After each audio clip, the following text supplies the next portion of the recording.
napapanahong issue sa larangan ng politika, showbiz, tatalakayin, hihimayin, re-reaksyonan ng J. Guevara TV. J. Guevara TV nga po pala, isang reactor ng mga viral issue na nagaganap dito sa Pilipinas. Wait lang, lagyan natin yung sound effects para maganda.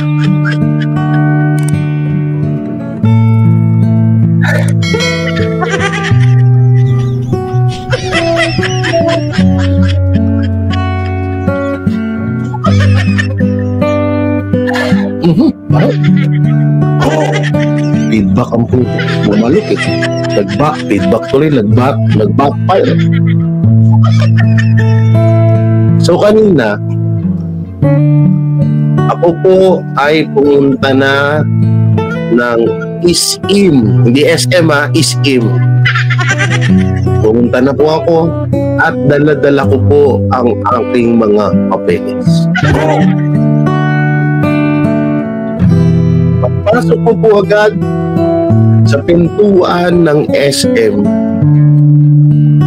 siyempre kakapkapan ka ng gwardiya. At pagpasok ko, naiyak ako.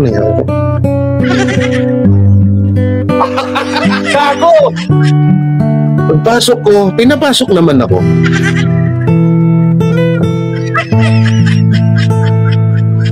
At ayun na nga, umakyat po kami ng second floor.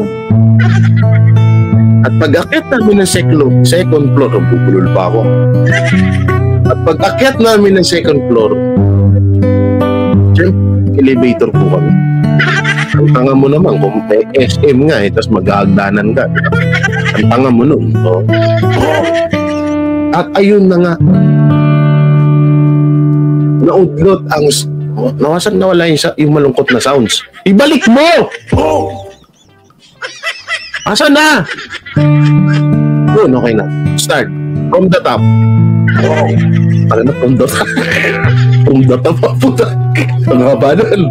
Hindi. Sige. At pagsakay namin ng elevator, umakyat pa ulit kami ng third floor.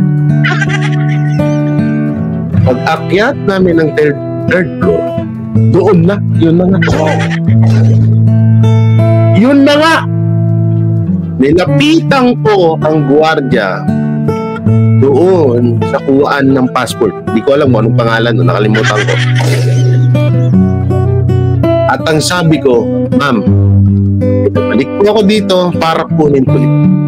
At pinakamasakit, isa sa mga pinakamasakit na sinabi sa akin ng gwardiya, pumila po kayo, huwag po kayong makapal ang mukha.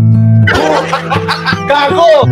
Ako naman po ay bilang isa pong mabuti ng tao, gawa ng Lunis na ko. Linggo lang ako nagiging masama eh. Umupo po ako sa pagkahaba-haba ng pila. At ayun, tapos ang pila, siyempre, may pila ka nga. Pinapasok po kami. At pagdating sa loob, humila ulit kami. Gago! At ayun, isinabmit ko na po. Wow, submit, English yun ha. Nawala na naman ang ating sound effects. Gago! Putol-putol tong hayop na to. Uy! Ayan, okay. Gang. From the top. At ayun, sinabmit ko na po ang papel. At napakaganda ng nasa counter. Ay, hindi pala. Mali. At pag-submit ko, laking tuwa ako na hindi na po ako mamumroblema sa aking passport. Pero nagulat po ako sa isang pinakamasakit na pangyayari doon. Pinakamasakit na balik.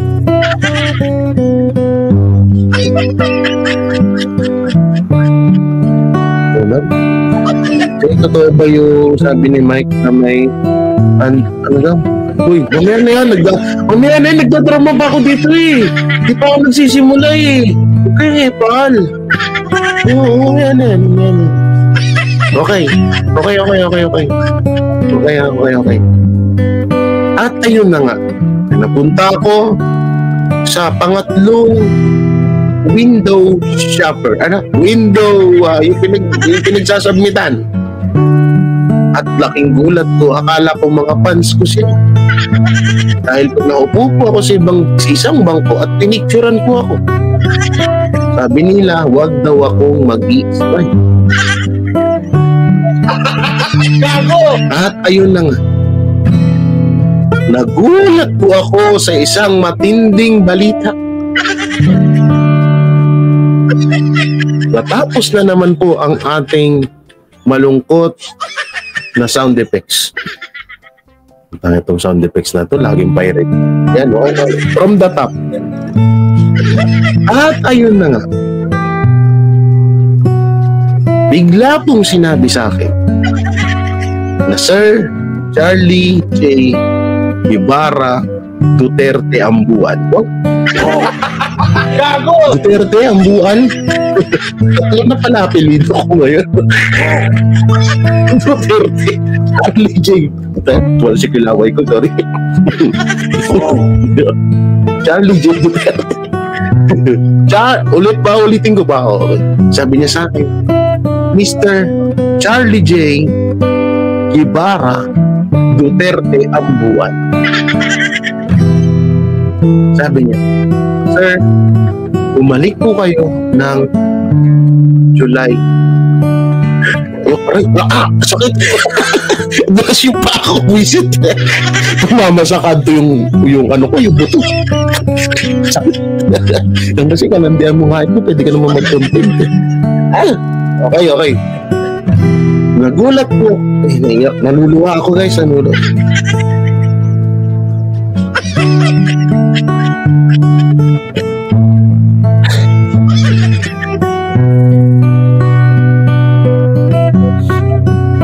Ang sakit.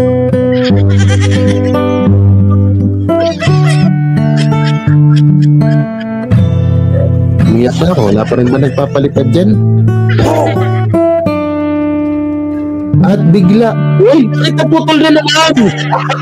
Gago! Andun na eh. Okay na eh. Andun na ako. Pang Oscar Award na eh. Ba't naputol? Balik mo, yan. At bigla akong nagulat nang sabihin sa akin na Mr. Charlie J.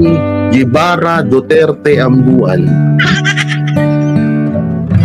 na kayo po ay bumalik na lang. Gago!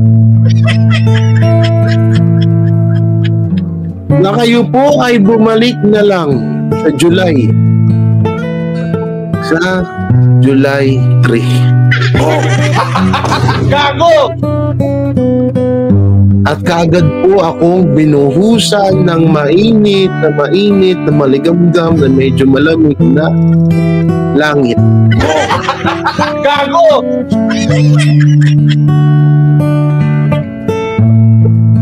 Sa nakakalungkot po na nangyayari ay wait lang, may nagpapajakit eh. Nagdadrama ako, nagpapajakit. Wait lang, ito na ako. O yan na, oo. Sa nakakalungkot pong balita, hindi po ako makakasama ng tungkong. Gago! Oo, pahingin ka mo sa isa.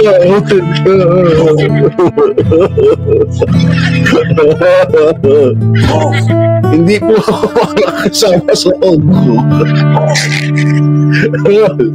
Dahil lang kasi, hindi ko agad na pa-registro yun eh.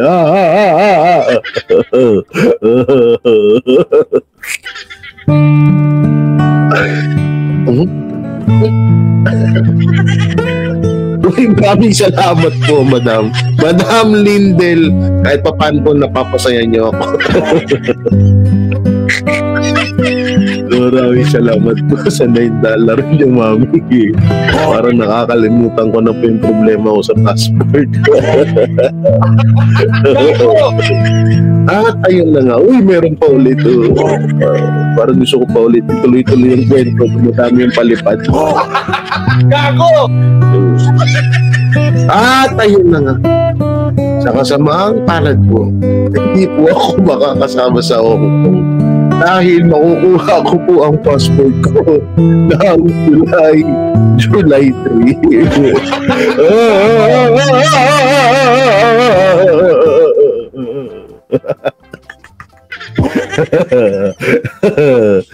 Ang sabi, karma daw. Truntado, may passport na ako, karma pa ba yun? Gago, blessing yun. Blessing yun, hindi yung karma. Diyan mo matutunghayan na hindi talaga sa akin, no? Hindi na totoo na hindi big deal sa akin yun kasi sobrang saya ko dahil sa wakas, almost 30 years old na ako ay magkakaroon na ako ng passport. Gago! No, di ba? Magkakaroon na po ako ng passport. Anong karma dun? Yun nga lang, July 3. Hindi. Alam niyo, hindi naman po sa pagsasabi, hindi naman po sa pag-ano na parang, hindi sa tutusin po talaga, wala talaga akong amor sa ganyan. Wala akong amor din sa mga ganyan. Hong Kong. Kaya yung iba dyan, nangihingi pang Hong Kong. May maisig sa July 7, no? Di ba? Makakarating pa rin ako dyan. Gago! Oh, Benjo, shoutout sa'yo. Arnuko, shoutout. Ma'am Maria XD. Drogon. Si Drogon pala. Wait lang. Drogon. Ayan. Okay, no? So, yun nga, no? July 3 po ang aking passport sa wakas. At sa susunod na araw ay makukuha ko na rin. Or magda-driving schooling, ano ba tawag doon? Magda-driving schooling ng 4 wheels na ako with the Banat Bay. Yeah, siyempre si Banat Bay, maraming salamat kay Banat Bay dahil siya po ang gumastos nun ng aking lisensya at ng aking pamasahe sa passport. Medyo oy, sir, Kuya Safety, shoutout po Kuya Safety. Yun, thank you sa Banateros, especially to Banat Bay. Maraming salamat. Naku, kaya pala banat ng banat si Jay kasi binayaran ni Banat Bay. Gago! Na naman sasabihin ng iba. Naman lagi, wala namang bago dun. Wala namang bago dun sa mga ganun. So yun nga, July 3 ay may kukunin ko na ang aking passport. At marirenew ko yun sa loob ng 10 years. Biruin mo yun, ha? Isa sa mga magandang proyekto na nagawa ng mga Duterte, no? Ng mga Duterte dito sa Pilipinas. Palakpakan. Dalawa yan, pati yung lisensya, no? O kaya daw pala, sabi ni magsasakang Briton, puta na. Pangit ng pangalan ng puta. Briton. Kaya daw pala, driving school ang tawag. Benjo RNC, shoutout kay Bright, shoutout kay Ma'am Tess. So yun, sa July 3, makukuha ko na yung passport ko at sa July 5 ay start na po ako mag-driving schooling ng 4 wheels. Kasi marunong na ako sa motor. Hindi ko nga alam ba't ako pinag-drive schooling ni Banat Bay ng 4 wheels. Hindi kayo bibigyan ako ng 4 wheels niyan. Gago! Hindi, nagtaka ako.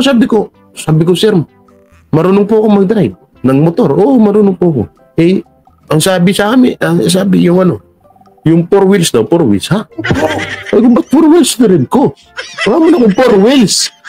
Motor meron, pero wala akong 4 wheels. Ate Lodi, magaling shoutout Ate Lodi. Wala mo na akong 4 wheels ba? Hindi, para advance. Maganda rin naman din yun, okay din yun na matuto ako sa 4 wheels. No? Gagawin na akong driver. Gagawin na akong driver ni Banat Boy. Thanks, Pabria. Mega love shoutout. Kang, ikaw ang driver niya and bodyguard. Yeah. O bakit? Sayang din yun, no? Halimbawa, gawin akong driver ni Banat Bay, di ba? Magkano yung isang araw magkano ba isang araw ng driver? Di okay na sa akin, siguro kahit 5,000 per day. Tapos libre pagkain, syempre with the pampano yun, no? Hindi ako makain ng mga isda na bibili dyan sa palengke. With the pampano, yun ang gusto. Tapos, syempre, may dessert yan. Hindi mawala yung shake with shake flavor is avocado. Yeah, avocado. Hindi avocado, dapat to avocado. Yan. Yan ang gusto kong maging dessert ko pag ako ay driver ni Banat Bay. Ma'am Belly Alex, shoutout po. Yan, no, di ba? Yun. So, yan na nga, no? Ito na nga ang ating balita. May love shoutout sa lahat dyan. Okay, tapos na yung drama natin. Magbalita na nga tayo. Di umano.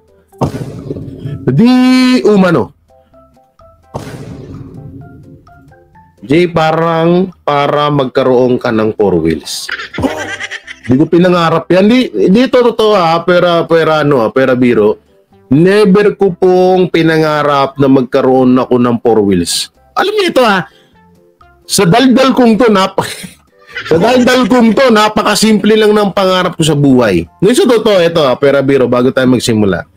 Magkaroon ako ng sariling bahay, magkaroon ako ng motor na para kahit papano may pang ganun ba. So, meron na akong motor. Yun, yung basta alam niyo na 1,100cc. Gago!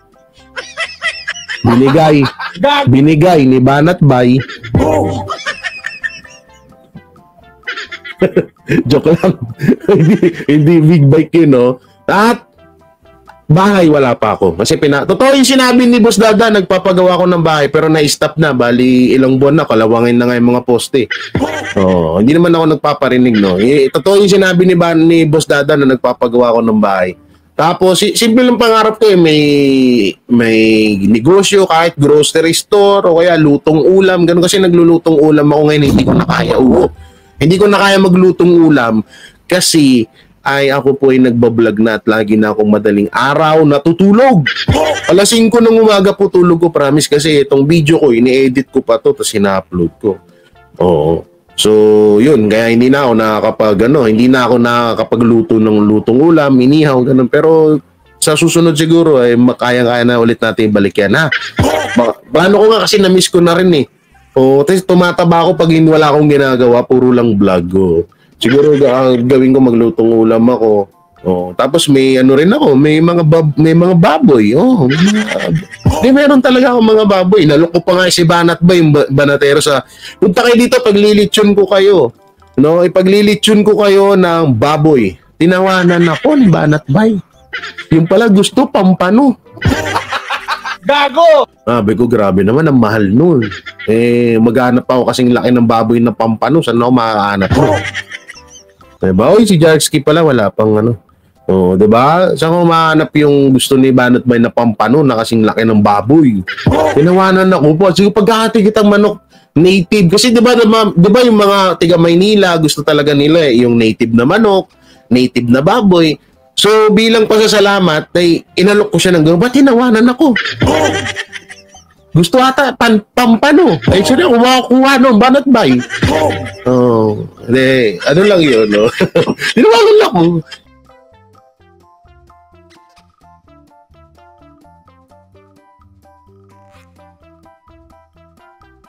Alam niyo, nagloloko tong ko. Nagloloko tong tawag dito, tong mouse ko. Bago-bago pa naman ng mahal-mahal nito Kapag pinipindot ko yung mga comment nyo, nawawala ako. Nakakabuisit. Hindi, nga. So, yun nga, ito na, mapunta na tayo sa ating topic. Ito nga, BP Sara. No? BP Sara ay kakasuhan daw, di umano, ng administrasyon Marcos. Pero hindi ko alam kung bakit. Hindi ko talaga alam kung anong dahilan na ginagawa ng mga tanso vlogger na panay vlog sila at kakasuhan na daw na keso sa confidential fund, keso sa ano ba yung kaso na sinabi nila kay BP Sara? Meron pa isa eh. So marami silang sinasabing kaso patungkol kay BP Sara na keso ko. Yan na, ito na daw yung simula. Ito na daw yung matagal na inihintay ni Baby M na para matagal na, ito ang kapal ng mukha nila. Ay Mama Erlinda, shout out. Ang kapal ho ng mukha nila kasi nga, biruin mo. Na inaantay lang daw ni BBM na umalis. Na umalis itong si BP Sara at kakasuhan na daw. Gago! Sabi ko, ha? At sasabihin nyo na naman. Ano na naman yung ka-fake news nyo? Oo, ano naman ba yan? Kakasuhan daw si BP Sara. Kaya daw ganito, inaantay lang daw na umalis. Sabi ko, hindi kaya kami yung nag-aantay na umalis si BP Sara para makabuelo na? Bubo, talagang, di minsan natatawa na lang ako sa mga tanso vlogger. Ang galing nila mambaliktad ng issue. Bubo, putik. Issue ba? Ano daw? Kakasuhan daw. Hindi, ito pero, ang tanong, hindi naman napatunayan yung about dun sa confidential fund magkano nga yung guys? Paki-comment, hindi ko na i-research ha. Magkano nga yung yung binibintang kay BP Sara? Oo, totoo hindi naman bintang yun, no. So ipinakansela naman ni BP Sara yun. So wala naman ng atang problema doon. Ewan ko baka diyan lang sa mga tanso vlogger may problema. At ito nga alam niyo mga tanso vlogger, bago niyo intindihin yung sinasabi niyo na kaso-kaso kay BP Sara, ay intindihin niyo yung pangalawang kupit ni Tamba at ni kanyang pinsan na si Bangagers ay yung kukupitin nila na 6.2 trillion pesos next year, ha? Next year. Alalahanin nyo, may kinulimbat na yan, 500 billion pesos.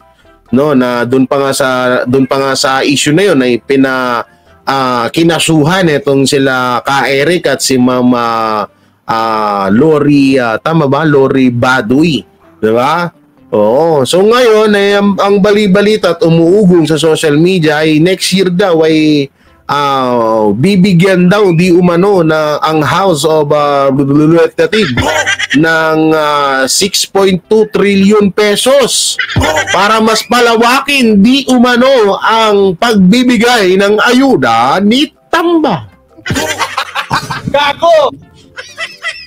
120M million yung confidential fund. Tingnan mo ha. Issue kayo ng issue, sita kayo ng sita about 120 million confidential fund ni Ma'am Carmelita Castro, shoutout po. JC shoutout. Ni sino ba to? Ni BP Sara. Samantalang yung 500 billion ni Tamba, hindi nyo kine-question. Ano yan? Sadyang talaga mga boplaks na ba talaga kayo? Na nagbubungol-bungulan, nagbibingi-bingihan kayo? Ha? Tapos ngayon daragdagan pa daw ng 6.2 trillion. Biruin mo, 6.2 trillion yun. Ibig sabihin halos magkano ba? Ito, tanong ko lang, magkano po ba ang pondo ng Pilipinas sa loob po ng isang taon? Magkano po ba? Shoutout po mga ma'am. Mamaya shoutout ko na iba dyan pagtapos natin mag-live ha. Lorraine pala, Doc Lorraine Baduy yan. Di ko talaga mapagtanto sa isip ko na sita kayo ng 120M ni BP Sara. At eto nga, paano nyo makakasuhan si BP Sara dun sa 120M ni BP Sara? At eto pa nga, pati nga daw yung yung 50 billion ba yun? 50 million. Di ko alam kung 50 billion or 50 million na yung confidential fund din ay yung kay Pulong Duterte. Hindi ko alam kung ano yung sinasabi nila na yun, no? Pero ang sinasabi ng mga tanso vlogger ay kakasuhan daw pati daw si Pulong. Ano na naman ba ka-fake news yan? O kagaya lang po nitong papanood ko sa inyong video, no? Eto, no? mensahe daw, di umano. Oo, di umano, may mensahe. Ay, ayoko man na. Sa linggo ka